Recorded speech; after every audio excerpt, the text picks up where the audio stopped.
channel Ngulik Horor.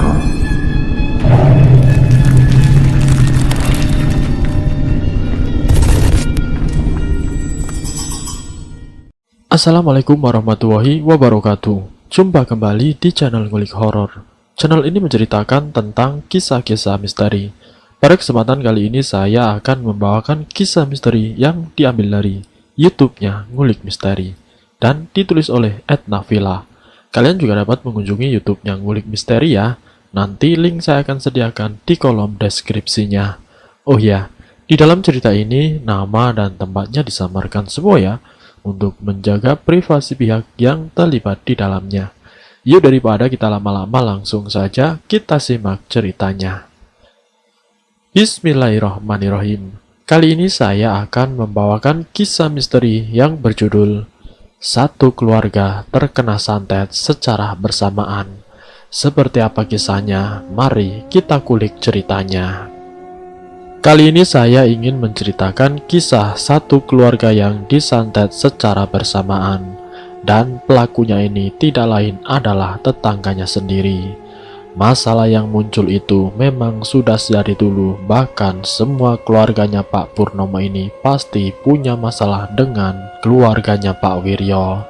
Letak rumah yang berhadap-hadapan membuat keduanya sering berseteru. Dari hal sepele pun dipermasalahkan, apalagi Pak Purnomo yang sudah berkeluarga, yang mempunyai anak kecil, membuat setiap harinya pasti ada masalah. Mulai dari hal yang sepele, dari mainan anak-anaknya, dari perihal buang sampah, apalagi dengan keadaan keluarganya Pak Purnomo yang secara perekonomiannya itu jauh lebih baik daripada keluarganya Pak Wiryo. Setiap kali apapun yang dibeli oleh keluarganya Pak Purnomo, Bu Siti istrinya Pak Wiryo selalu mengarang cerita kepada orang-orang lain. Padahal orang tuanya Pak Purnomo sendiri tidak pernah merepotkan orang lain, apalagi menghutang. Yang pada dasarnya keluarga Pak Wiryo yang memang selalu mencari-cari masalah dengan keluarganya Pak Purnomo. Pernah satu waktu orang tuanya Pak Purnomo adu mulut dengan Bu Siti, sampai para tetangga sebelah itu berdatangan berusaha menengahi percecokan keduanya. Masalah yang paling terakhir yang mungkin membuat keluarganya Pak Wiryo ini sakit hati, orang tuanya Pak Purnomo memang pernah mengatakan secara langsung, "Kamu itu orangnya iri sama keluarga saya. Hidupmu itu tidak pernah punya ketenangan. Keluargamu itu terus ikut campur urusan orang lain. Hidupmu saja belum benar. Urus saja keluargamu sendiri. Tidak usah ngurusin hidup orang lain." Mungkin dari perkataan itulah yang membuat permasalahan antara dua keluarga ini kian memanas, dan mungkin saja yang membuat Bu Siti dan Pak Wiryo akhirnya melakukan hal yang tidak disangka-sangka oleh keluarganya Pak Purnomo. Singkat ceritanya, sewaktu Pak Purnomo ada di luar kota karena memang pekerjaannya sebagai karyawan pabrik, dia mendengar kabar kalau kedua orang tuanya itu sakit-sakitan, termasuk juga kedua adiknya yang juga sakit-sakitan. Pak Purnomo sampai kebingungan kenapa satu keluarganya ini sakit semua. Sakitnya yang secara bersamaan hanya selang beberapa minggu saja. Pertama bapaknya sakit, sewaktu diperiksa kata dokter tulang kakinya keropos sehingga tidak bisa berjalan lagi, atau bisa dikatakan lumpuh sebelah. Setelah itu disusul oleh ibunya Pak Purnomo. Ibunya juga terbaring di kamar, tidak bisa menggerakkan tubuhnya. Jika digerakkan sedikit, pinggangnya itu terasa sakit sekali. Sampai akhirnya adiknya Pak Purnomo membeli sebuah kursi roda untuk membantu ibunya beraktivitas di rumah. Dan yang ketiga disusul adik perempuannya Pak Purnomo yang secara tiba-tiba mengalami kecelakaan yang membuat kakinya itu membengkak sebelah. Serta yang terakhir itu adalah adiknya yang paling kecil yang namanya Iwan, yang seusia dengan anaknya Pak Wiryo. Saat dirinya main bersama anaknya Pak Wiryo, Iwan dipersilahkan masuk ke dalam dan diberi segelas air minum. Setelah meminum air dari keluarganya Pak Wiryo, pulang-pulang Iwan muntah-muntah dan perutnya itu tiba-tiba membesar. Pak Purnomo yang ada di luar kota pun memutuskan untuk segera pulang menemui keluarganya. Salah satu tetangga yang mengurus keluarganya Pak Purnomo ini menyarankan untuk mencari solusi bukan hanya lewat dokter saja, tapi agar mencoba mencari tahu lewat ustadz di kampung sebelah, yaitu Pak Soleh. Yang katanya Pak Soleh ini bisa menyembuhkan penyakit yang dialami adiknya Pak Purnomo, yaitu Iwan. Mungkin kakaknya yang perempuan dan juga kedua orang tuanya didiagnosis dokter masih bisa dikatakan wajar-wajar saja, tapi tidak untuk Iwan. Dari saran tetangganya ini, akhirnya Pak Soleh pun dipanggil ke rumah Pak Purnomo.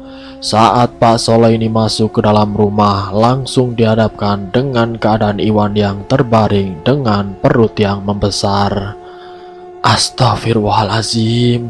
Kalimat pertama yang diucapkan Pak Soleh membuat Pak Purnomo dan tetangganya ini terkejut. "Ada apa Pak Ustadz?" tanya Pak Purnomo. "Mohon maaf, saya merasa ada hal yang aneh saat melihat adik ini terbaring." Pak Soleh yang dipersilakan masuk ke dalam. Di ruang tamu mereka mengobrol. Pak Purnomo juga mempersilahkan Pak Soleh untuk melihat kondisinya Iwan secara dekat. Setelah masuk ke kamar, melihat perut Iwan yang membesar, perutnya pun dipegang oleh Pak Soleh. Pak Soleh sembari memejamkan mata dan juga berdoa.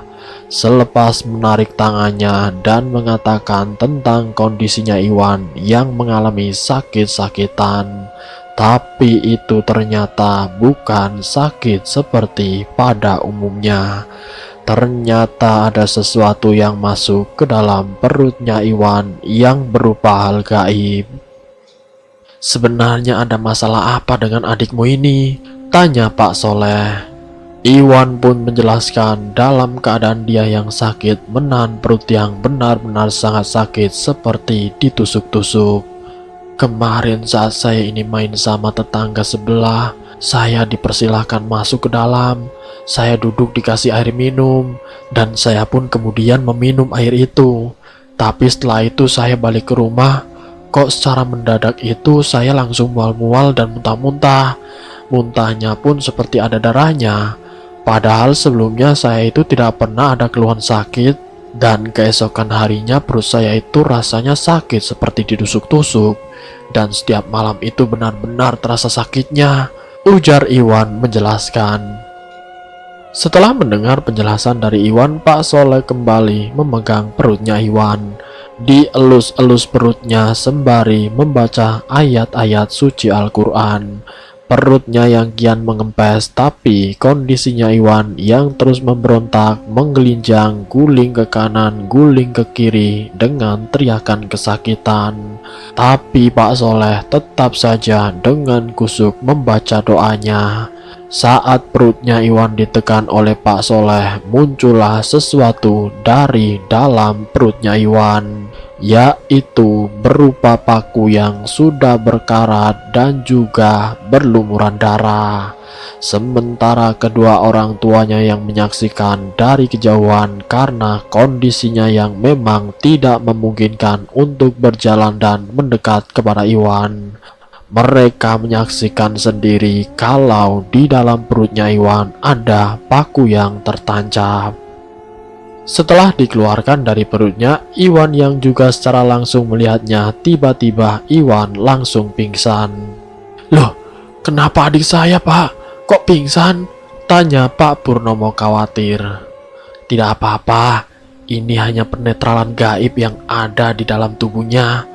Karena sosok itu yang berhari-hari ada di dalam perutnya yang membuatnya kesakitan, dan sosok itu yang sudah keluar dari tubuhnya Iwan membuat Iwan langsung lemas dan pingsan. Kamu baca istighfar sama sholawat Nabi di telinga kanan dan telinga kiri adikmu," Perintah Pak Soleh. Pak Purnomo pun mengikuti saran dari Pak Soleh, dan saat itu Iwan terbangun langsung diberikan air minum yang sudah didoakan oleh Pak Soleh. Iwan merasakan tubuhnya seperti sehat kembali, walaupun secara fisik seutuhnya itu masih dalam keadaan lemah.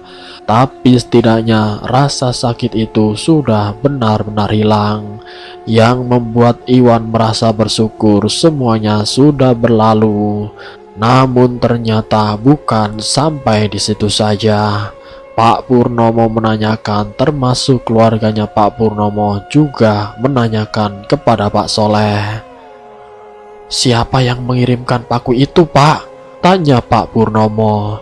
Pak Soleh pun menjawab dengan tegas, "Ini tidak jauh dari rumah kalian. Apakah kalian semua ini ada masalah sebelumnya?" Pak Purnomo yang mendapat pertanyaan tersebut akhirnya pun menjelaskan semua masalah yang menimpa keluarganya. Kalau mereka memang ada masalah dengan keluarganya Pak Wiryo, termasuk anak yang usianya sama dengan adiknya Pak Purnomo. Dari itulah akhirnya timbul kecurigaan kalau ini adalah ulah dari keluarganya Pak Wiryo. Tapi waktu itu Pak Soleh menyarankan agar tidak berburuk sangka. Sekalipun itu ulahnya Pak Wiryo, jika Allah mengendaki sosok gaib itu akan balik ke pelakunya. Tapi sebaiknya kalian semua jangan dendam dengan tetangga sendiri. Walaupun selalu bermusuhan, tidak rukun dengan kalian selama bertahun-tahun, tapi sebaiknya jangan pernah suuzon terhadap siapapun, tutur Pak Soleh. Setelah Iwan kondisinya sudah mulai membaik, Pak Soleh pun duduk lagi di ruang tamu. Tapi saat Pak Soleh sedang mengobrol dengan adiknya Pak Purnomo yang perempuan, Pak Soleh ini melihat seperti ada sesuatu yang ada di dalam kakinya. Setelah diamat-amati, ternyata benar ada gaib yang di bagian kaki kiri adiknya Pak Purnomo. Mbak, kakinya kenapa, Mbak?" tanya Pak Soleh. "Kemarin saya kecelakaan, tapi sampai sekarang saya belum bisa sembuh sepenuhnya, Pak. Saya jalan itu masih agak susah," jawab adik perempuan Pak Purnomo. "Kecelakaan di mana, Mbak?" tanya Pak Soleh. "Itu, Pak, di jalan mau masuk ke gang, saya jatuh ketimpa motor dan kakinya jadi seperti ini. Kata tukang urutnya saya tidak apa-apa, tapi sampai saat ini kok tidak sembuh-sembuh. Ini sudah hampir seminggu lebih, mungkin hampir 10 harian," jawab adik perempuan Pak Purnomo. Setelah mendengar penjelasan dari adiknya Pak Purnomo, Pak Soleh mencoba berkomunikasi menggunakan mata batinnya. Karena merasa ada yang aneh, tidak berselang lama Pak Soleh yang menemukan jawaban menjelaskan apa yang sebenarnya terjadi pada adiknya Pak Purnomo. Kalau yang terjadi pada adiknya Pak Purnomo, kecelakaan itu ada sesuatu yang sengaja membuat adiknya Pak Purnomo jatuh tertimpa motor. Dan jatuhnya ini menimba ke kaki yang membuat kakinya ini sampai sekarang belum juga sembuh. Mungkin dari penjelasan tadi, adiknya Pak Purnomo sudah datang ke tukang pijat, bahkan kepada dokter spesialis tulang. Tapi sampai 10 hari ini keadaan kakinya masih terbungkus perban dan sulit untuk berjalan. Lukanya bukannya semakin membaik, tapi ternyata tambah membengkak. "Maaf, Pak, ini ada sesuatu yang ganjil yang ada di dalam kaki adik kamu," ujar Pak Soleh. "Maksudnya bagaimana, Pak? Apa seperti adikku tadi Iwan?" tanya balik Pak Purnomo. "Kurang lebihnya seperti itu, Pak," jawab Pak Soleh. "Astagfirullahaladzim, terus bagaimana, Pak?" kata Pak Purnomo panik. "Berdoa saja, kita sama-sama berdoa, insya Allah bisa sembuh. Semoga Allah mengizinkan. Dengan barokah doa Bapak, Ibu, dan saya, minta semuanya istighfar sembari bersolawat Nabi, meminta barokah doanya untuk adiknya Pak Purnomo. Semoga gaib yang ada di kakinya ini keluar dengan cepat, Karena di dalamnya ini yang saya lihat ada sesuatu gaib yang memang kiriman dari orang, dan dia berdiam di dalam kakinya adikmu. Pak Soleh menjelaskan kepada keluarganya Pak Purnomo.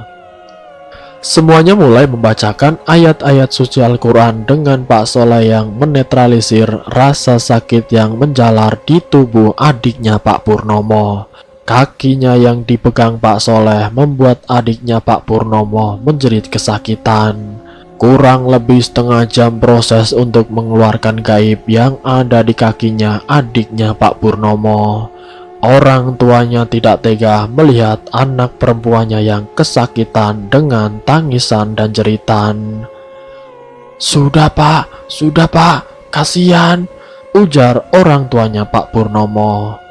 Sudah, tenang, tidak apa-apa, ini bukan dia yang nangis, tapi ini sosok gaib yang sudah merasuk ke tubuh anak bapak. Sudah, tenang saja, semuanya sholawat Nabi dan istighfar saja, pinta Pak Soleh. Sosok gaib yang bersarang di kaki kiri adiknya Pak Purnomo itu dipaksa untuk keluar. Dalam komunikasinya secara nyata kalau sosok itu adalah kiriman dari Bu Siti. Setelah mengikuti saran dari Pak Soleh, kaki adiknya Pak Purnomo setapak demi setapak, selangkah demi selangkah akhirnya bisa berjalan kembali. Alhamdulillahirabbil alamin ya Allah. Langsung sujud syukur adiknya Pak Purnomo karena selama hampir 10 hari dia tidak bisa aktivitas, tidak bisa bekerja untuk mencukupi kebutuhan kedua orang tuanya dan juga adiknya. Alhamdulillah, terima kasih Pak. Setelah kondisi Iwan dan adiknya Pak Purnomo ini sehat, giliran orang tuanya. Pak, saya minta tolong Pak. Rengek orang tuanya Pak Purnomo. Memangnya ibu kenapa bu? Tanya Pak Soleh. Saya sudah hampir 3 minggu ini hanya berbaring di atas kasur karena bagian pinggang saya ini sangat sakit. Kata dokter tulang saya ini ada yang rusak.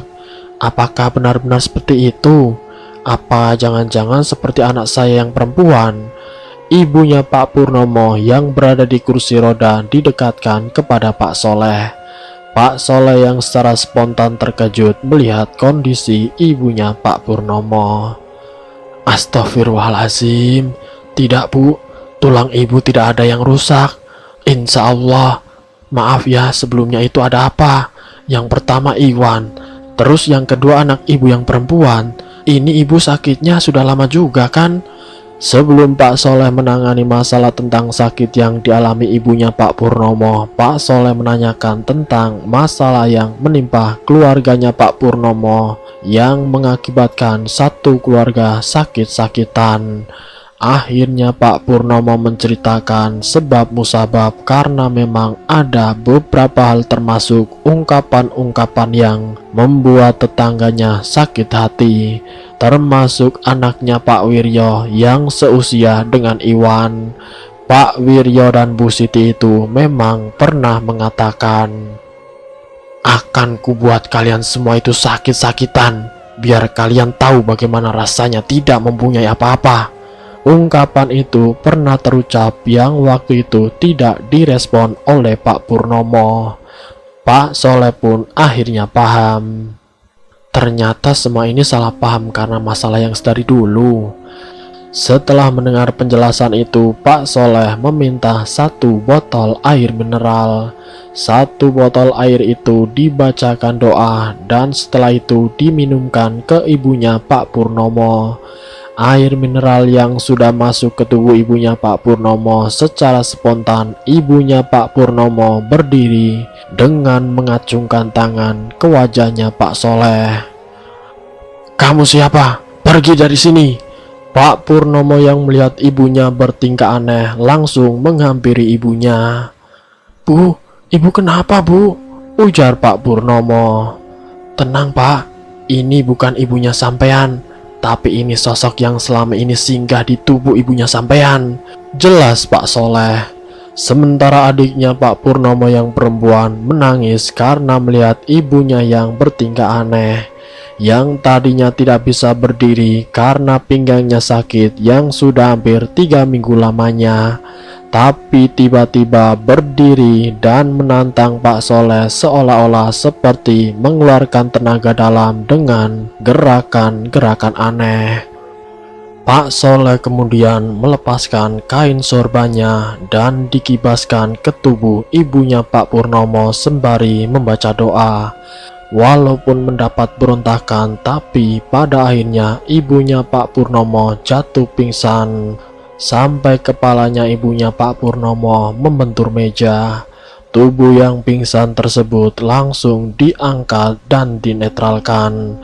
Sosok gaib yang dipaksa keluar dan ibunya Pak Purnomo diminumkan air mineral yang sudah dibacakan doa tadi. Sembari air itu dibasuhkan ke wajah ibunya Pak Purnomo. 15 menit berlalu tanpa disadari ibunya Pak Purnomo ini bisa duduk dan berdiri. "Loh, Bu, Ibu bisa berdiri?" ujar adiknya Pak Purnomo. "Loh, iya Pak, Alhamdulillah, Alhamdulillah, terima kasih banyak Pak, terima kasih banyak Pak," ujar ibunya Pak Purnomo berlinang air mata. "Berterima kasihlah kepada Allah, mungkin selama ini ibu lupa akan nikmat kesehatan ibu. Dengan segala yang dipunyai ibu itu karena Allah, bukan karena kita sendiri. Kita manusia yang tidak punya apa-apa dan tidak bisa apa-apa. Semua ini karena izin Allah. Saya bisa seperti ini juga atas izin Allah Subhanahu wa Ta'ala. Saya pun bukan apa-apa. Saya hanya manusia yang fakir, manusia yang bodoh," ujar Pak Soleh. Setelah Iwan, adik perempuan dan ibunya Pak Purnomo ini sudah sehat dan semuanya sudah normal kembali. Tapi saat Pak Soleh hendak pamitan, dihentikan oleh tetangganya. "Sebentar Pak, sebentar, mohon maaf, bukannya saya melarang sampean untuk pulang. Tapi coba Bapak lihat dulu keadaan bapaknya Pak Purnomo. Apa ada yang aneh? Soalnya bapaknya itu tadinya tidak apa-apa, tapi sehabis dia ikut bekerja bangunan di rumah tetangga sebelah, pulangnya itu langsung kesakitan. Dan setelah diperiksakan ke dokter, katanya tulangnya itu keropos dan tidak bisa berjalan seperti semula lagi. Apa jangan-jangan seperti yang dirasakan oleh ibunya Pak Purnomo? Coba diperiksa sebentar Pak. Maaf ya Pak, bukannya saya ikut campur," pinta tetangganya Pak Purnomo. Mendengar apa yang disampaikan oleh tetangganya itu, akhirnya Pak Soleh mendekati bapaknya Pak Purnomo. Termasuk Pak Purnomo pun mempersilahkan. "Iya Pak, tolong bantu bapak saya." Setelah Pak Soleh melihat kondisinya dan mencoba melihat apa yang dirasa oleh bapaknya Pak Purnomo, yang dimana kakinya yang sebelah kanan yang katanya sudah keropos dan sudah tidak bisa digunakan lagi untuk beraktivitas. Tapi saat Pak Soleh ini mencoba melihat dengan mata batinnya, ada hal yang membuat Pak Soleh terkejut. "Astagfirullahaladzim, ada apa sebenarnya? Apa ini masalahnya sama?" Sampai akhirnya tanpa disadari Pak Soleh pun mengatakan, "Jika Allah menghendaki, biarkan ini kembali ke pengirimnya, karena sudah kelewatan. Kembalikanlah semua ini kepada pengirimnya. Dia yang menanam, dia pula yang memanen," kata Pak Soleh. Setelah Pak Soleh berucap dan berdoa kepada Allah Subhanahu wa Ta'ala, kaki bapaknya Pak Purnomo ini ditarik oleh Pak Soleh dengan kain sorban yang diikatkan ke kakinya. Bahkan seperti ada pertarungan yang membuat sorban itu bergerak-gerak sendiri. Kaki yang bergetar dengan teriakan kesakitan sampai hampir kurang lebih 5 menit sembari Pak Soleh memejamkan mata.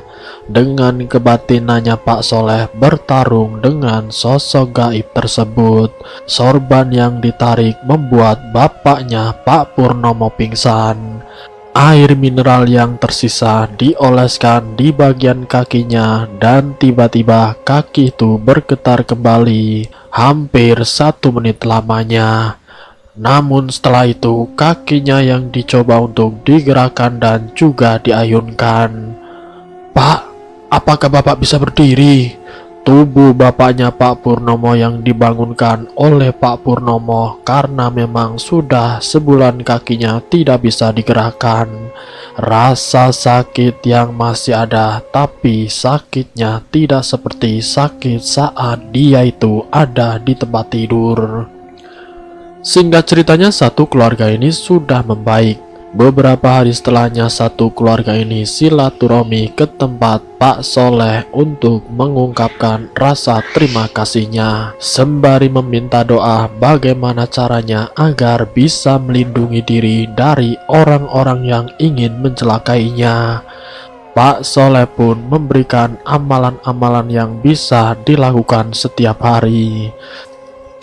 Setelah 3 bulan, amalan itu dilakukan terus-menerus oleh keluarganya Pak Purnomo.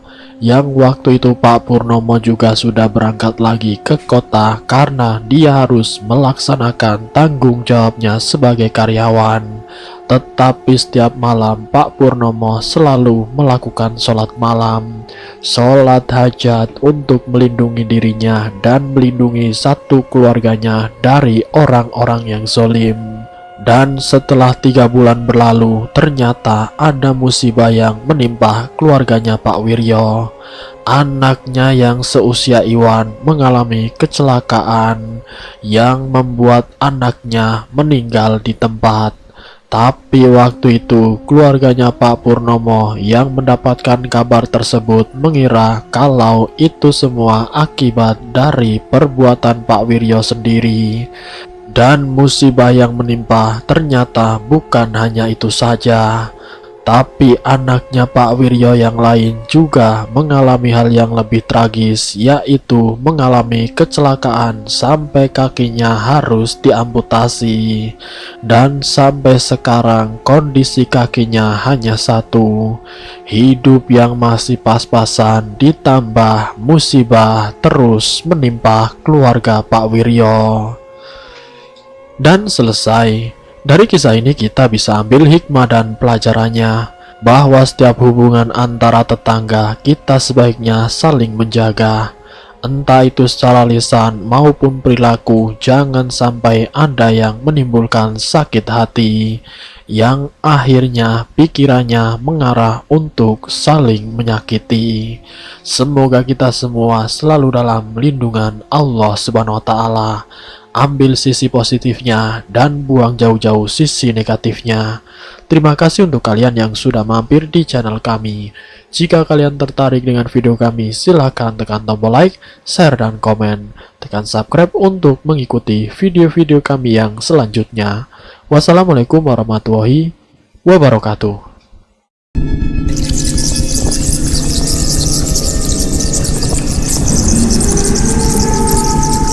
Selamat datang di channel Ngulik Horor.